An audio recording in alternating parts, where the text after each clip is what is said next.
안녕하세요. 오늘은 성전 재건이라는 좀 희망적인 시기에 던져진 질문이죠. 우리가 계속 금식해야 합니까?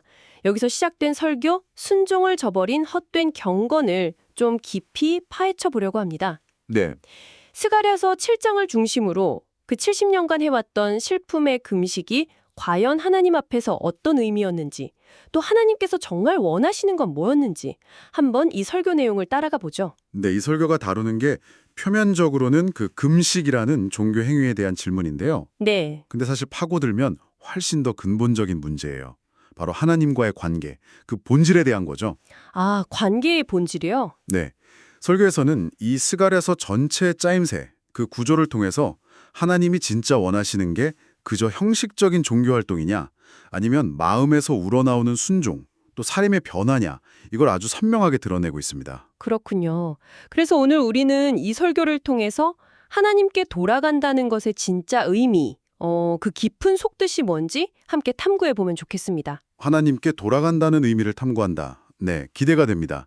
근데 그 설교에서 스가랴서 전체 구조를 강조하셨다고 했는데 그 구조를 아는 게 왜 이 7장의 질문을 푸는데 중요하다고 하나요? 아, 네. 그게 설교에서 아주 중요하게 지적하는 부분인데요. 이 스가랴서의 구조 자체가 메시지를 이해하는 결정적인 열쇠라고 보는 거죠. 열쇠요? 네. 흔히 뭐 교차되고 뻑 아니면 좀 쉽게 말해서 샌드위치 구조라고도 하는데요. 아, 샌드위치요? 네네. 1장 앞부분 1절에서 6절까지 보면 여호와께로 돌아오라는 아주 강력한 회개 촉구가 나와요. 이게 이제 샌드위치 한쪽 빵이라면 네. 마지막 7장, 8장이 다른 한쪽 방에 해당하는데 여기서 그 돌아감이 구체적으로 뭘 의미하는지 답을 주면서 처음이랑 딱 연결이 돼요. 아, 시작이랑 끝이 돌아오라는 주제로 이렇게 맞물리는군요. 그렇죠. 그 설교에서는 아마 그 바이블 프로젝트 같은 시각자료 얘기도 했을 텐데 실제로 그 자료들 보면 양쪽 끝부분 디자인을 비슷하게 해서 그 연결성을 보여주기도 하거든요. 시각적으로도요. 흥미롭네요. 그럼 그 사이 샌드위치의 속 내용물에 해당하는 부분은 뭔가요? 그 가운데는 이제 1장 7절부터 6장까지 쭉 이어지는 8개의 환상이 있어요. 8개 환상. 네. 근데 이 환상들이 그냥 나열된 게 아니라 설교에 따르면 서로 대칭적으로 짝을 이루면서 그러니까 첫 번째랑 마지막, 두 번째랑 그 앞, 이런 식으로요. 아하. 그렇게 짝을 이루면서 점점 그 중심 메시지를 향해 나아간다는 거예요. 그리고 그 구조의 정말 한가운데 가장 핵심적인 메시지가 바로 4장 6절. 4장 6절. 이는 힘으로 되지 아니하며 능력으로 되지 아니하고 오직 나의 영으로 되느니라. 이 말씀이라는 거죠. 아, 구조의 정중앙에 오직 나의 영으로. 그럼 서론에 돌아오라는 요청이랑 이 핵심 메시지는 어떻게 연결되는 건가요? 그냥 돌아오라는 외침 이상의 의미가 있겠네요. 바로 그 점입니다. 설교에서는 여호와께 돌아가는 것, 그러니까 진정한 회개나 관계 회복조차도 우리 인간의 어떤 결단, 노력, 뭐 힘이나 능력으로 되는 게 아니라는 거죠. 아, 우리 힘으로는 안 된다. 네, 오직 하나님의 영, 성령의 능력으로만 가능하다는 걸 이 구조가 강조하고 있다고 보는 거예요. 스가랴 4장 6절은 뭐랄까 단순히 그 시대의 문제 해결 차원을 넘어서는 거죠. 네네. 하나님의 백성이 어떻게 그분의 뜻을 이룰 수 있는지 그 근본 원리를 보여주는 거예요. 인간의 힘이 아닌 하나님의 영으로 가능하다는 이 약속. 이게 나중에 성경 전체를 통해 더 깊은 의미로 계속 나타나죠. 이야, 구조 자체가 메시지를 담고 있다는 분석이 정말 흥미롭습니다. 그럼 그 틀 안에서 이제 7장의 구체적인 질문으로 한번 들어가 볼까요? 네, 성전 재건이라는 어쨌든 긍정적인 변화가 있었잖아요. 그렇죠. 그 상황에서 베델 사람들이 와서 묻습니다. 성전 파괴를 슬퍼하면서 해오던 5월 금식, 이거 계속해야 합니까? 희망적인 상황인데 과거의 슬픔을 계속 기억해야 하냐? 이런 질문이네요. 네, 설교에서도 이 질문의 배경을 잘 짚어주더라고요. 그 바벨론 침공 이후에 예루살렘 멸망까지 여러 재앙들이 있었잖아요. 네, 있었죠. 예루살렘 포위가 시작된 10월, 성벽 함락된 4월, 성전 파괴된 5월, 그리고 총독 암살된 7월. 이 네 가지 큰 사건을 기억하면서 유대인들이 자발적으로 금식을 해왔다는 거예요. 아, 자발적으로요? 네, 이건 뭐 민족적인 트라우마이기도 하고 또 자신들의 죄에 대한 회개의 표현이기도 했고요. 특히 5월 금식은 성전 파괴랑 직접 관련이 있으니까 이제 성전 재건이 시작되니까 이제 그만해도 되지 않나? 이런 생각이 들 수 있죠. 충분히 이해가 가는 질문인데요. 근데 여기서 하나님의 반응이 좀 예상과는 다르죠. 설교에서도 이 부분을 좀 인상 깊게 다루는 것 같던데요. 맞아요. 하나님이 해라 마라 이렇게 답을 주시는 게 아니라 오히려 질문을 던지시죠. 그렇죠. 7장 5절 6절을 보면 하나님께서 되물으세요. 너희가 70년 동안 금식하고 슬퍼한 거, 또 너희가 명절에 먹고 마시고 기뻐한 거, 그 모든 게 정말 나를 위해서 한 거였니? 와. 이거는 그들의 행위 자체보다도 그 행위 뒤에 숨어있는 동기, 그 마음의 중심을 그냥 확 꿰뚫어 보시는 질문이죠. 네. 겉으로 보이는 경건한 종교활동, 그 이면에 혹시 자기만족이나 아니면 그냥 습관적으로 아니면 사람들 시선 의식해서 한 건 아닌지 정면으로 묻고 계신 거죠. 와, 진짜 날카로운 질문이네요. 듣는 입장에서는 좀 뜨끔할 수밖에 없겠어요. 70년이나 해온 금식인데. 그렇죠. 이 질문은 뭐 시대를 넘어서 오늘 우리에게도 완전 똑같이 적용되는 것 같아요. 우리가 드리는 예배, 기도, 봉사, 이런 활동들이 정말 하나님을 향한 사랑과 순종의 표현인지 아니면 그냥 나 자신의 어떤 영적 만족감이나 의무감 아니면 다른 사람에게 보이기 위한 형식에 그치고 있는 건 아닌지 돌아보게 만드네요, 정말. 설교의 핵심이 바로 그 지점에 있는 겁니다. 하나님은 겉모습이 아니라 중심을 보신다는 거. 네. 그리고 이제 이어지는 내용을 통해서 이스라엘이 왜 멸망하고 포로로 끌려가는 그런 비극을 겪었는지 그 근본적인 이유를 밝히세요.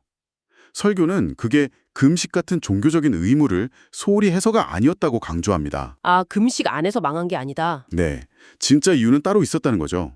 그럼 진짜 이유가 뭐였을까요? 설교에서 하나님의 구체적인 지적을 언급했을 것 같은데요. 네, 7장 9절하고 10절에 하나님께서 그들에게 정말 원하셨던 걸 아주 명확하게 말씀하셨다고 설교는 지적해요. 뭐라고 하셨나요? 진실하게 재판해라.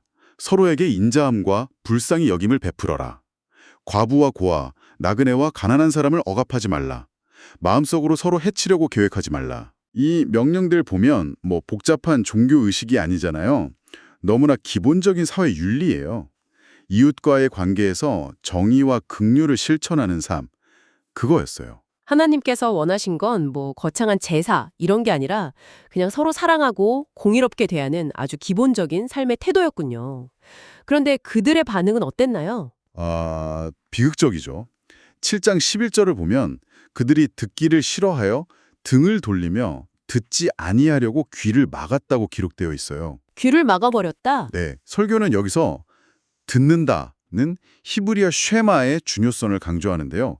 이게 단순히 소리를 귀로 인식하는 청취 히어링이 아니라는 거죠. 네. 그 말씀에 주의를 기울이고 순종하는 것, listening, obeying까지 포함하는 개념이라는 거예요. 마치 부모님이 아이한테 내 말 좀 들어 할 때 그냥 소리 들으라는 게 아니라 말 따르라는 의미인 것처럼요. 아, 그렇군요. 쉐마. 네, 그들은 하나님의 말씀을 듣는 척은 했을지 몰라도 실제 삶으로는 살아내지 않았던 거죠. 듣고 순종하는 쉐마를 거부했군요. 그 결과는 어땠습니까? 설교는 7장 13절에 정말 무서운 결과를 지적합니다. 하나님께서 이렇게 말씀하세요. 그들이 내 말을 듣지 않았듯이 내가 불러도 그들이 듣지 않았다. 즉, 그들이 도움을 구하면서 부르짖을 때 하나님께서 외면하셨다는 의미예요. 종교 행위는 뭐 계속했을지 몰라도 삶의 핵심에서 하나님의 말씀에 불순종했기 때문에 하나님과의 소통 자체가 그냥 끊어져 버린 상태에 이르렀다는 거죠. 이건 정말 두려운 결과입니다. 형식적인 종교 행위만 남고 하나님과의 실제적인 관계는 끊어진 상태. 그렇다면 하나님께서 그토록 원하셨던 것, 그들을 놓쳐버린 참된 경건 혹은 참된 금식은 뭐였을까요? 설교는 이 대답을 찾기 위해 다른 성경 본문을 연결한다고 하셨죠? 네, 맞습니다. 설교는 이 지점에서 이사야 58장으로 눈을 돌립니다. 왜냐하면 이사야 역시 그 당시 사람들의 형식적인 금식을 아주 신랄하게 비판하면서 하나님께서 진정으로 기뻐하시는 금식이 뭔지를 보여주거든요. 이사야 58장이요? 네, 이사야 58장 6절 7절을 보면 하나님이 기뻐하시는 금식은 이런 것들이라고 해요. 어떤 거죠? 부당한 결박을 풀어주는 것, 멍에의 줄을 끌어주는 것, 억압받는 사람을 자유롭게 놓아주는 것, 모든 억압의 멍에를 꺾어버리는 것, 와... 그리고 또 굶주린 사람에게 당신의 먹을 것을 나누어 주는 것, 또 돌아다니는 가난한 사람들을 당신의 집으로 맞아들이는 것, 헐벗은 사람을 보면 입혀주는 것, 당신의 고륙 친척을 모른 채 하지 않는 것. 와, 이건 정말 그냥 단순히 음식을 안 먹는 그런 소극적인 행위가 전혀 아니네요. 우리 주변에 고통받는 이웃들을 향한 아주 구체적이고 적극적인 행동들이잖아요. 그렇죠. 정의를 세우고 긍휼을 베푸는 삶, 그 자체를 하나님은 금식이라고 부르시는 거군요. 그렇습니다. 설교는 이것이야말로 하나님께서 스가랴 7장에서 이스라엘 백성에게 요구하셨던 순종, 즉 진실한 재판, 인애와 긍휼, 약자 보호와 정확하게 일치한다고 강조해요. 와, 딱 맞아떨어지네요. 네. 그리고 이사야 58장은 이런 참된 금식, 즉 순종하는 삶을 살 때 주어지는 놀라운 결과들도 약속하고 있죠. 설교에서도 아마 이 부분을 비중 있게 다뤘을 텐데요. 어떤 결과들인가요? 8절부터 11절까지 보면 우리의 빛이 비치고 상처가 치유되고 의로움이 우리 앞서가고 하나님의 영광이 뒤에서 우리를 지켜주고 부르짖을 때 하나님께서 내가 여기 있다 이렇게 응답하시고 메마른 땅에서도 영혼이 만족하고 물이 마르지 않는 동산 같게 될 것이다. 이런 약속들이에요. 정말 놀라운 약속들이네요. 여기서 중요한 건 이 모든 복과 회복이 그냥 금식이라는 종교 행위 자체 때문이 아니라 그 행위에 담겨야 할 본질, 즉 하나님의 말씀에 순종해서 정의와 긍휼을 실천하는 그 삶에서 비롯된다는 거군요. 정확합니다. 하나님과의 깊은 교제, 또 개인적인 회복, 공동체의 번영, 이런 것들이 결국 하나님의 뜻에 순종하는 삶과 뗄 수 없이 연결되어 있다는 것을 이사야는 분명히 보여주는 거죠. 그리고 이게 바로 스가랴가 전하려는 메시지의 핵심과도 딱 통하는 거고요. 그런데 여기서 한 가지 좀 현실적인 질문이 생깁니다. 이사야 58장이 말하는 삶, 또 스가랴 7장이 요구하는 삶, 진실한 재판, 인애와 긍휼, 약자를 압제하지 않는 것. 솔직히 우리 힘만으로는 좀 버겁게 느껴지거든요. 그렇죠. 어렵죠. 이 높은 기준을 우리가 어떻게 살아낼 수 있을까요? 설교는 이 문제에 대해서 어떤 답을 제시하나요? 바로 그 지점에서 설교는 다시 스가랴서의 중심으로 돌아가는 겁니다. 아까 언급했던 4장 6절. 아, 오직 나의 영으로. 네, 이는 힘으로 되지 아니하고 능력으로 되지 아니하고 오직 나의 영으로 되느니라. 설교자는 이 질문, 즉 우리가 어떻게 이 말씀대로 살 수 있는가에 대한 유일한 해답이 바로 여기에 있다고 역설하는 거죠. 네. 우리의 어떤 결심, 노력, 능력, 이걸로는 이웃을 향한 진정한 정의와 긍휼을 온전히 실천하는 게 불가능하다는 걸 먼저 인정해야 한다는 거예요. 우리 힘으로는 안 된다. 그렇다면 어떻게 해야 할까요? 포기하라는 뜻은 아닐 텐데요. 그럼요. 포기가 아니라 방향 전환을 요구하는 거죠. 설교는 우리가 하나님 앞에서 솔직하게 우리의 연약함을 고백해야 한다고 강조합니다. 고백이요? 네, 하나님, 저는 제 힘과 의지로는 주님의 이 거룩한 뜻대로 살아갈 수가 없는 죄인입니다. 불쌍히 여겨주십시오. 저를 정결하게 하시고 주의 영, 성령님으로 저를 충만하게 채워주십시오. 아, 성령께서 제 마음과 생각을 다스리시고 제게 능력과 지혜를 주셔서 기쁨으로 순종하게 하소서. 이렇게 성령의 도우심과 능력을 정말 간절히 구하고 의지해야 한다는 겁니다. 성령님을 의지해야 하는군요. 그렇죠. 설교에서는 아마 로마서 7장에서 나타나는 인간 내면의 갈등이 있잖아요. 원하는 선은 행하지 않고 원하지 않는 악을 행하는도다. 네, 그 유명한 구절이죠. 네, 그거랑 로마서 8장에서 제시되는 성령 안에서의 자유와 생명의 길. 이걸 연결했을 가능성이 높아요. 결국 우리 안에 어떤 죄성이나 한계를 인정하고 성령님을 전적으로 의지할 때 그때 비로소 하나님께서 기뻐하시는 순종의 열매를 맺는 삶을 살아갈 수 있다. 이런 결론에 이르는 거죠. 오늘 우리는 스가랴 7장에 대한 한 설교를 통해서 하나님께서 찾으시는 것이 뭐 화려한 종교의식이나 그냥 열심히 있는 금식행위 자체가 아니라는 걸 깊이 확인했습니다. 네, 그보다는 마음 중심에서 우러나오는 진실한 순종, 특히 우리 주변에 도움이 필요한 이웃들을 향한 구체적인 정의와 긍휼을 실천하는 삶이라는 것을 보았죠. 그리고 이 모든 선한 삶은 우리의 힘겨운 노력이 아니라 오직 우리 안에 거하시면서 우리를 도우시는 성령의 능력으로만 가능하다는 사실도 다시금 깨닫게 됩니다. 이 설교는 우리 각자의 신앙생활을 좀 진지하게 돌아보도록 도전하는 것 같아요. 여러분들이 하나님과 연결되기 위해서 꾸준히 실천하는 영적인 습관들이 있을 겁니다. 뭐 기도 시간, 예배 참여, 성경 읽기, 헌금, 봉사 여러 가지가 있겠죠? 네. 그런데 잠시 멈춰서 스스로에게 한번 질문해 볼 필요가 있다는 거죠.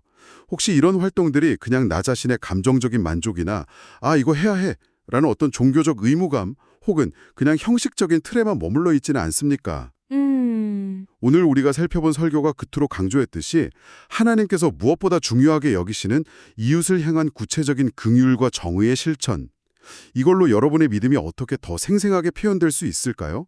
그리고 그 길을 걷도록 성령께서 지금 여러분의 마음을 어디로 이끌고 계신다고 느끼시는지요? 네. 이 질문들을 좀 안고 잠시 조용히 머물러 보는 시간을 가져보시는 건 어떨까? 그렇게 제안하면서 마무리하고 싶습니다. 여러분의 신앙 여정에 깊은 울림을 주는 시간이 되었기를 바랍니다. 오늘 함께해 주셔서 감사합니다.